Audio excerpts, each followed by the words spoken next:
Hey everybody, Livingston here. Today we're jumping into another fun-filled episode of the Twilight Zone. This time it's Season 3, Episode 8, It's a Good Life. Came out November 3rd, 1961, and another episode I haven't seen before. But before we get started, let's jump into the comments section and see what you had to say about last week's episode, The Grave.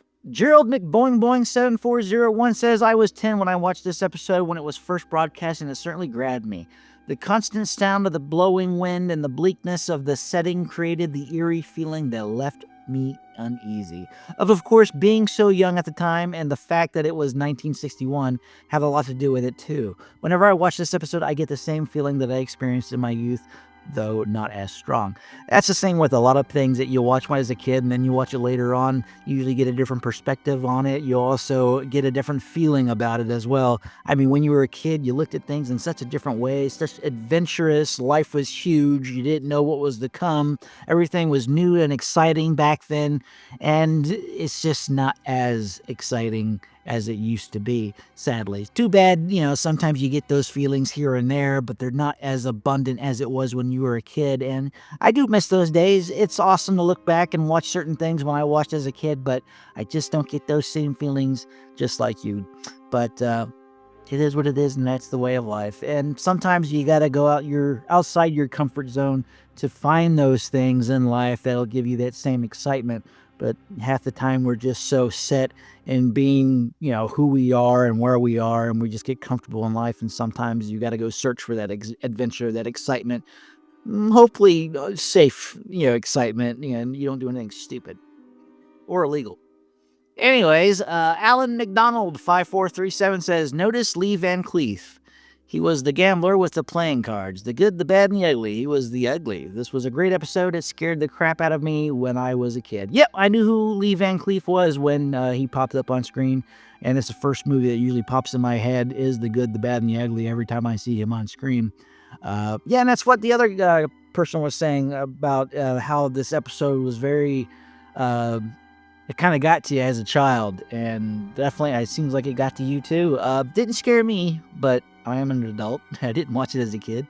But definitely I can see how it can work with your imagination and scare the socks off you. Chris Lawston says, the Twilight Zone has its great episodes that all fans agree are great. Then you have ones that connect with some and others not so much. This is one of my favorites, but I think it's middle of the road for most, but I love it, as it had tons of great actors from the period, many of whom had iconic roles all their own. And the sister's laugh, she was creepy as F. And I don't think the actress had many roles, but when she brought to the table was probably the most memorable part of the episode for me. Very unsettling. Yeah, I looked her up. She only went up, I think, 1968, 69, and then she was done with acting, and it seemed like she only did TV spots. So maybe she just couldn't catch a break in her career, and that's when it kind of went out, and she decided to go another route. I don't know. I didn't really go into her backstory, but I did look up her IMDb page, and she only had maybe 10 credits altogether, all of them TV. But yeah, she did a very good job in this episode. I thought the laughing was very unsettling for sure.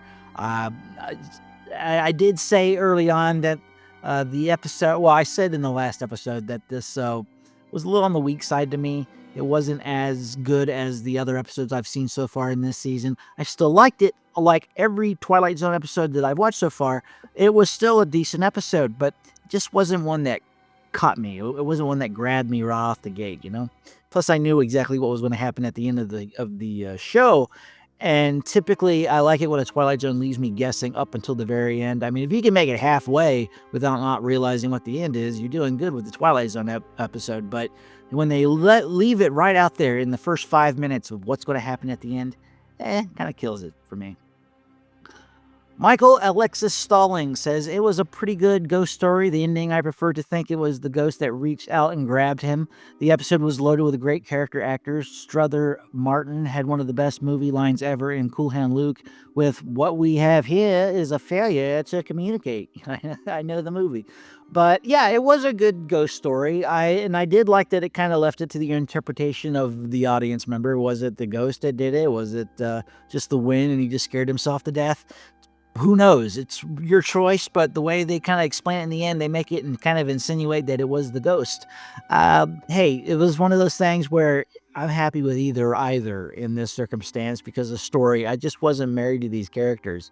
Of course, you had great actors playing these roles, but they just weren't the greatest story to be in when it came to this particular Twilight Zone episode. But yeah, very cool. Well, thanks for pointing out. Cool Hand Luke. I totally forgot about that until you pointed it out. So thanks for that. Jonathan Stein says, while not a great episode, I'm always a sucker for period pieces. Additionally, I enjoy how it's left ambiguous whether anything supernatural happened or not. Yeah, I said the same thing just in the last comment, that I enjoyed the ambiguousness of it. It kind of leaves it to your own interpretation, whether or not that he scared himself to death or the guy actually killed him. Who knows? Flibber123 says, I think this was one of the best episodes. In this kind of story, it doesn't really matter who killed him. That's not the point. The point is he didn't survive the encounter. Remember that they teased him about him being so scared of Pinto that he deliberately didn't try to find him. Then he goes the guy's grave and dies. Pinto, one way or another, got the best of him after all. Very true. I didn't really look at it that way. The guy did seem a little scared of him. I guess that's why the entire town ended up taking him out at the end, because he was just so good.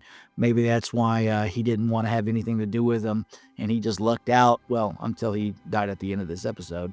Oh well. Brian Hicks 3272 says, I agree this episode is one of the best ones, but the next one is considered one of the classic Twilight Zone episodes. I'm looking forward to it.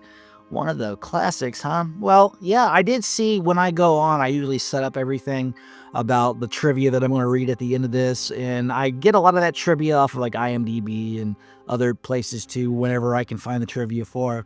But when I pull it up, it usually marks it like, this is considered a great episode among everybody who watches it. So, yeah, I kind of knew going into it that it's one of the classics that people seem to rate very high on their list. So I'm really looking forward to jumping into it as well. But yeah, we'll see. We'll see if I think it's classic or not. I'm sure it is. Dr. Show says, Lee Marvin. Everyone knows him. Also in the cast is Struther Martin. He was in Cool Hand Luke. And James Best was Sheriff Roscoe from the Dukes of Hazzard, which I did know that, actually. And Lee Van Cleef from Good, Bad, and the Ugly. Definitely a good cast of people that they had in this one. I mean, probably the best cast I've seen so far out of all the rest of them. I mean, we've had Charles Bronson and Elizabeth Montgomery, but that's only two. In this one, there was four decent names they had in this one. I mean, a lot of people knew who these people were. Of course, Lee Marvin and Lee Van Cleef is probably the most well-known out of the four, but I would say Lee Marvin's like number one on the list. I mean, he was just an all-time great for back in the day. He was just a classic actor, and awesome to see them in the Twilight Zone. Looking forward to seeing what other actors pop up. But thanks for the comments, everybody, and let's jump into the episode and see what we're getting into. The Twilight Zone. This, as you may recognize, is a map of the United States, and there's a little town there called Peaksville. The rest of the world disappeared, and Peaksville was left all alone. They were, on the other hand, sure of one thing, the cause. A monster had arrived in the village.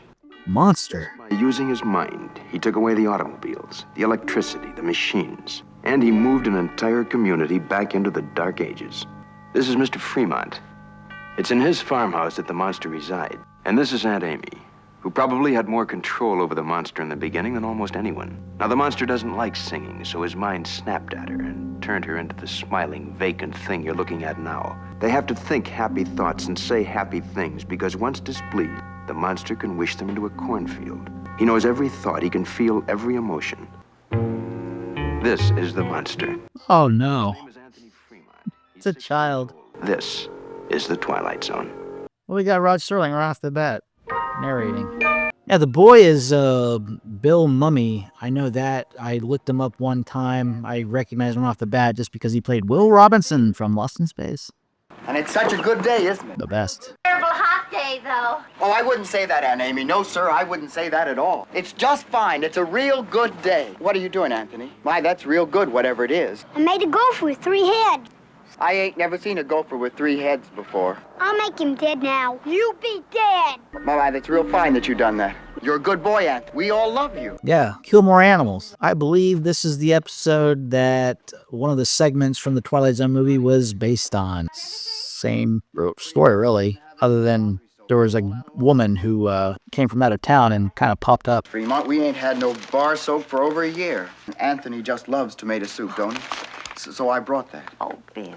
I wouldn't have recognized her, but that's Cloris Leachman if I didn't look up the IMDb just now. Tell him I brought it. Matter of fact, I'll tell him right now. Fremont, you don't have to go to that trouble now. You don't have to be frightened. He likes you. Well, that's real nice to hear, Miss Fremont. He's a real clever boy. It's television night. Oh, yay. And we're going to have the surprise party for Dan Hollis. Oh, I'll be here, Miss Fremont. I'll certainly be here. Well, you got to be. Sounds like everyone's a prisoner. Where's Anthony? I think he went into the barn. I keep telling him he shouldn't go there, but he keeps on. Amy, dear, sometimes he can hear what we're thinking. So you just keep thinking real nice things, and we'll just have a delightful time. Just a terrible hot day. I hope it cools off by tonight. Me too.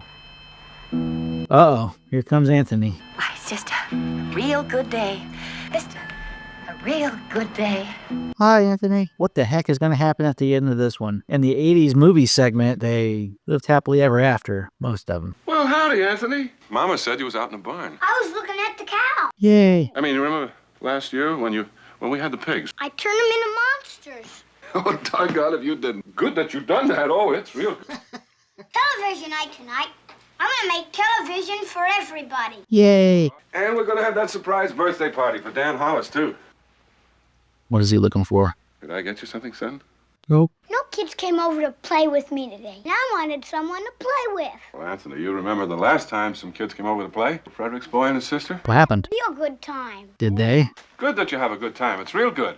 Just that you wished them away into the cornfield, and Mommy and Daddy were real upset. Maybe next week we'll talk to some of the folks about bringing their children over. And I can make some of those funny animals, Dad. If he has that power, why can't he bring the kids back from the cornfield? Or their dad? That's that dog that comes around. Not many dogs left now, Anthony. You wish them all away. They didn't like me. I hate anybody that doesn't like me. That's a mean kid. You're everybody's favorite. That I shouldn't wish away all the automobiles and things. Somebody thought that one time. Who thought that? Teddy Reynolds who thought that. He owned the farm up the road. That's why I made him go on fire. God, what a horrible kid. That collie dog, he's a bad dog. I mean, this is one of those circumstances. What do you do? If you're able to, put this kid out, would you do it? Did you do something to Bill Soames' dog? Put him in the cornfield. So where's the cornfield? Bill Soames' collie was out in the yard. Why? Anthony put him in the cornfield. Isn't it a real good thing that he done that, honey? If it was a real good thing. Boy, this is hell. It's a real good thing. Commercial break. What are they watching? Sounds like monster movie. Oh, dinosaurs. Ooh. Everyone's just like, yay.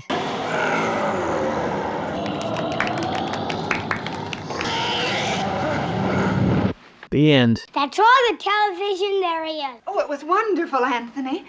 Wasn't it, everyone? Oh, that was real good. It was much better than the old television. Much better.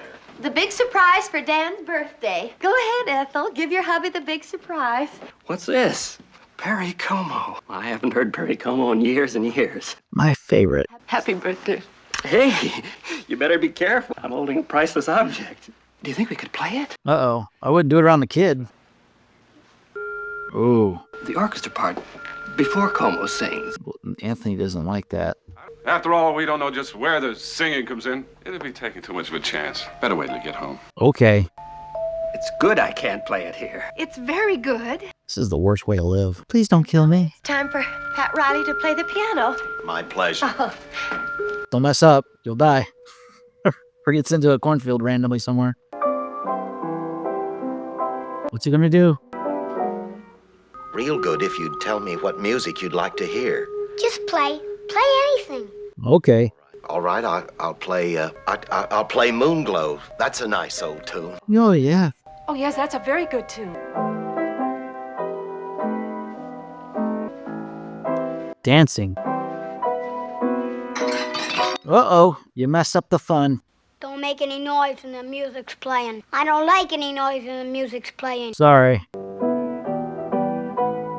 Yeah, everybody's sweating. He's gonna mess up. He's gonna be sent away. Uh-oh. Dan, please. I'm just drinking one of my birthday presents. That's all I'm doing. Dan, please. For the love of heaven, please don't say anything. I'm not saying anything. I'm not saying anything at all. Oh, no. You're getting loud. Go ahead, Pat. Play. Go on, keep playing. You know, this is real good brandy. You folks know something? 5 bottles of real whiskey left in the whole village. 1 rye, 2 scotch, 1 after-dinner liqueur, and this here. Uh-oh. Probably conserve. Or maybe ask Anthony for some more. No whiskey at all. I can't even play my own record. I can't even play Perry Como. I'm sensing a cornfield in your future. That's not what I want you to play. Play this. Happy birthday to me. Oh, you're making him angry. Happy birthday to me. Play it so I can sing right. No, I can't carry a tune unless somebody plays it. Come on, Anthony. Let him have a happy birthday song.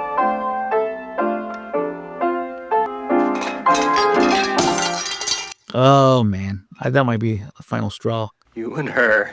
You had to go have him.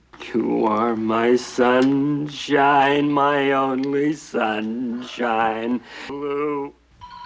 Uh-oh. Giving you that look. You murderer. You think bad thoughts about me. Some man with guts. Somebody who's so sick to death of living in this kind of place and willing to take a chance. Sneak up behind you and lay something heavy across your skull. You're a bad man. You're a very bad man. Uh-oh. Go ahead, Anthony. Keep thinking that. Somebody end this now while he's thinking about me.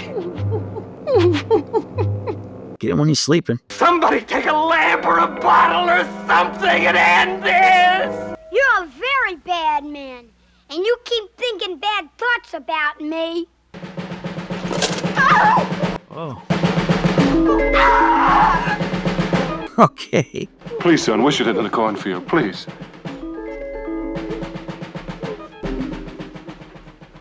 He was a bad man, so I turned him into a jack-in-the-box that still had his bad face. And you mustn't think bad thoughts about me either. Good what you've done to Dan. No, it's not good. Really good. Yeah, I kind of agree with Dan here. He might need to take this kid out. I kind of liked it a little bit better when we had cities outside and we could get real television and things like that. For you to say such a thing, it's real good. Anthony's television is much better than anything we ever used to get. Why, Anthony's television is the best television we've ever seen. It's snowing outside. Hooray! It's not so hot. Yes, I'm making it snow. Why, that'll ruin half the crops. You know that, don't you? Half of the crops. That's what that'll... Dad. Good that you're making it snow, Anthony. It's real good. Tomorrow's going to be a real good day. No, it won't be. No comment here. No comment at all. We only wanted to introduce you to one of our very special citizens who lives in a village called Peaksville, in a place that used to be Ohio. You had best think only good thoughts. Because if you do meet Anthony, you can be sure of one thing. You have entered the Twilight Zone. Well, this didn't end happy, huh? Well, It's a Good Life, gotta say. That episode did not end happy compared to the segment that was in the Twilight Zone movie. I definitely enjoyed it. Anthony should very much be taken out of the equation. I mean, the guy was right before he was turned into a jack-in-the-box and sent to the cornfield. I did hear at some point that we will be seeing this infamous cornfield, since there were comments made in an earlier episode when they were saying they're going to be sent to the cornfield. Had no idea what they were talking about. I understand in this reference that the cornfield in question we still haven't seen yet. Yeah, very, very dark episode. Everybody trying to be happy around this little boy. Happy thoughts. It's not the best episode that would make me want to feel happy-go-lucky. No. There wasn't really a twist about it either. It was very much what Rod Serling said. It was like the day in the life of this little boy and how everything goes around this little town that maybe doesn't exist inside the realm of Earth. Who knows? It's in, of course, the Twilight Zone, but they say that it's only this small town and that's all that really matters and everything else is just not there, I guess. I'm not even sure. But interesting episode. Definitely enjoyed it more so than the last couple that I've seen so far. Let me know, comment below what you think of this episode, and we'll go over those comments in next week's episode. Let's get into some trivia and see what it took to get this episode off the ground. Bill Mumy and Cloris Leachman reprised their role in It's a Good Life, 2003, the only sequel in history of The Twilight Zone. Okay, so they continue on. Mumy's real-life daughter, Liliana Mumy, played Anthony's daughter, Audrey, who is even more powerful than he is. This episode also holds the record for the longest interval between a television episode and its sequel, 41 years and 3 months. Well, I didn't know there was a sequel, and it's nice to know that there is one. I can see the continuation of it and what actually happens to these people. This episode has the longest opening narration of any Twilight Zone episode. In 1974, Rod Serling finished a screenplay for a feature film version of this episode. Serling died in 1975, and the film was never produced.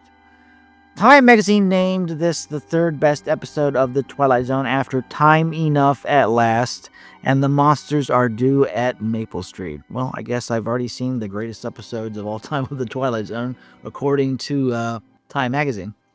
The first sentence and a half of Rod Serling's opening narration and his image with a different background inserted is used in the Walt Disney World Tower of Terror attraction's pre-show video of the Twilight Zone episode explaining the attraction.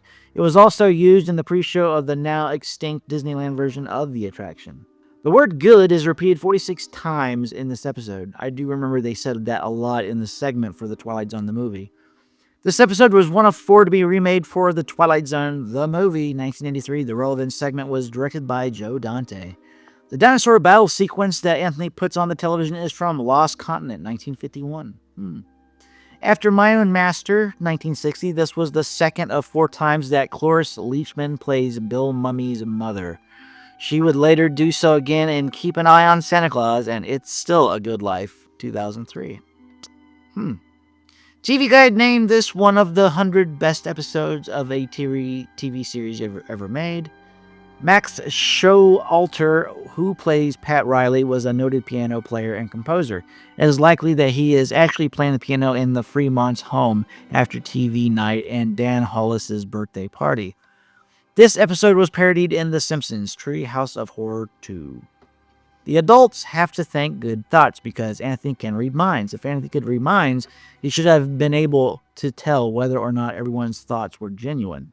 Many significant differences exist between the story and this Twilight Zone adaptation of it. Among the most striking ones is Tony's nature itself.